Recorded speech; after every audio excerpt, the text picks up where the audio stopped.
Unlike some of its peers, The Forest, the survival horror game from Canadian-based studio Endnight Games, delivered on not just the popular gather and craft survival game format, but also added a surprisingly complex and equally bananas story featuring cannibals and mutants. With the immediate arrival of its long-awaited sequel, Sons of the Forest, comes not only the pressure to top the beloved experience of the original, but also to add some new and increasingly wild surprises. And based on the 5 hours that I've played so far, I'm not only excited about the sequel's potential, but also confident that Endnight could revolutionise the survival genre.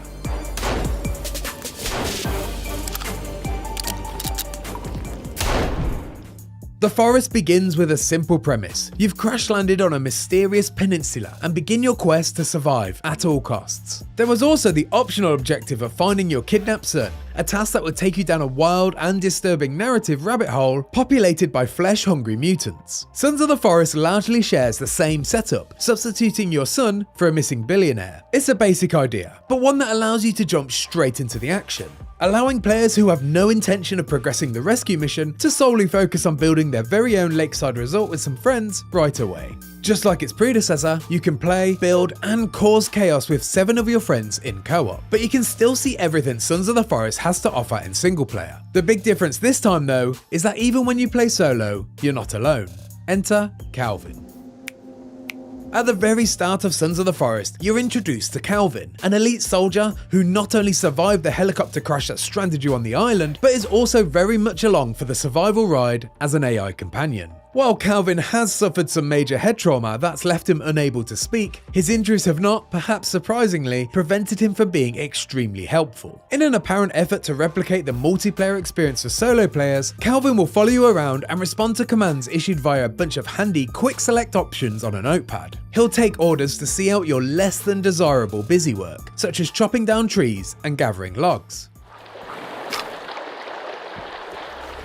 During my hands-on, the value of having an AI companion was immensely noticeable. There was a huge benefit to sending Calvin off to find resources, while my co-op partner and I focused on designing our structure. I'd regularly turn around to find a fresh pile of logs for our disposal, with Calvin already on his merry way to collect more. Not only will Calvin somewhat provide company for solo players, but he offers helpful, time-saving resources even when in a group, putting a significant dent in the busy work of a survival game. This affords more time to either sculpt a masterpiece or plough forward on the cannibal killing quest. Calvin has a mind of his own though, well, at least to some degree. He sits down to rest when he gets tired and seeks water when he's thirsty. He'll also become upset if you treat him poorly, which makes him less productive and thus decreases the value as a companion. And if you decide you're not interested in having a worker bee along for the ride, you have the option to disable Calvin in the most realistic way possible. Shoot him in the head and you'll remove him from your session, permanently.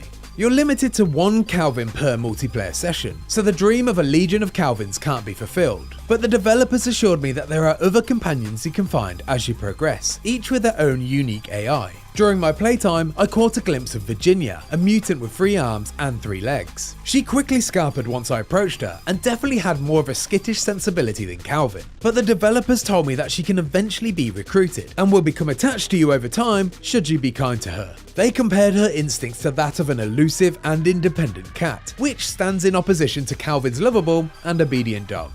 The AI improvements aren't limited to just companions though. On our expedition we came across several groups of enemies, ranging from a cluster of cannibals to a mob of monstrosities, each demonstrating their own impressive decision-making abilities. It felt like my enemies were thinking and making active decisions based on not only my actions, but also their situations and environment.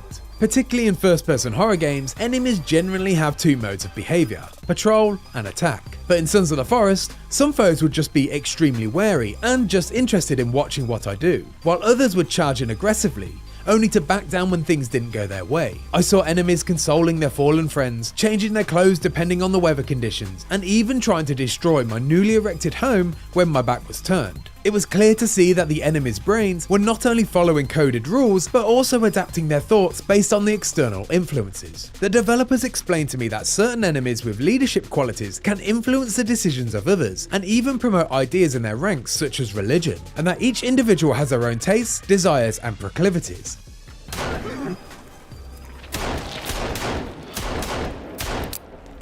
From my small taste of Sons of the Forest, I didn't really get a sense of how deep this system is and how much it'll affect your experience. But the teasers I saw filled my mind with dozens of possibilities. I saw enemies adapting to changing their ecosystem and weather conditions, which now cycle through seasons that change as you progress. I even accidentally triggered a war after I stupidly opened the entrance to the game's complex underground cave network and released a faction of mutants into the domain of another tribe. My simple decision caused their living space to change and encouraging them to adjust their focus. And after that little taste of chaos, I can't wait to see how flexible this system can be. As you'd expect, the titular forest makes a return, and it looks better than ever. From the complex density of foliage, to the gorgeous rainfall and beautifully lit cave stalactites amongst the hanging corpses and mutant fetuses, the graphical power on show here rivals the majority of AAA releases. It was a joy to explore without even the slightest hint of repetition in its design. With a tease of bunkers, villages, and God knows what else in a world that's promised to be 4 times larger than the original, I can easily see myself getting lost and then sidetracked in the wilderness for hours on end. But at its core, Sons of the Forest is a survival game, and so when you're not exploring, there's a good chance you're building. The construction tools have been significantly overhauled for the sequel. Gone are the floating blue ghost building blocks, replaced by user-friendly, realistic presentation of wilderness carpentry.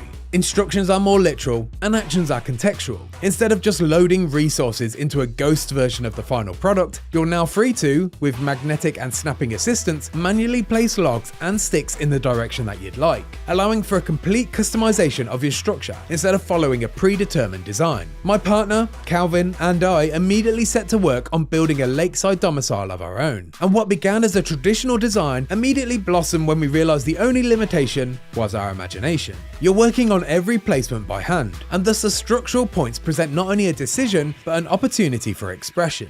I was informed that the option of the more traditional blueprint builds is still there for the purists, but I found the DIY construction far more appealing than the IKEA approach. Then, of course, there's the optional story to follow. From the teasers in the trailers, this is implied to be bigger and perhaps even crazier than the original, and hopefully continues directly on from the Forest's cliffhanger. But amongst the time spent constructing and fighting off hordes of cannibals, I didn't really get a sense of how the story was going to go beyond the initial premise. It did feel very familiar to the story of the Forest though, which I guess makes sense in the term of dropping players right into the action. But I'd be lying if I said I didn't have concerns that it could potentially retread old ground.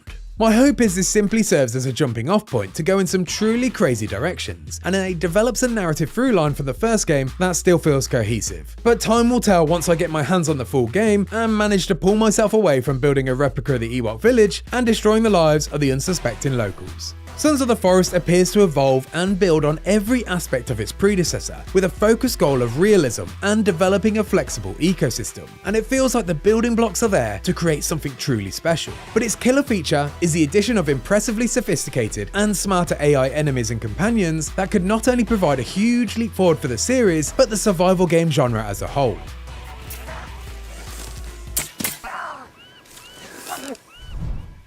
And if you like that video and want to find out more about Sons of the Forest, why not check out everything that we know so far? And for everything else Sons of the Forest, stick with IGN.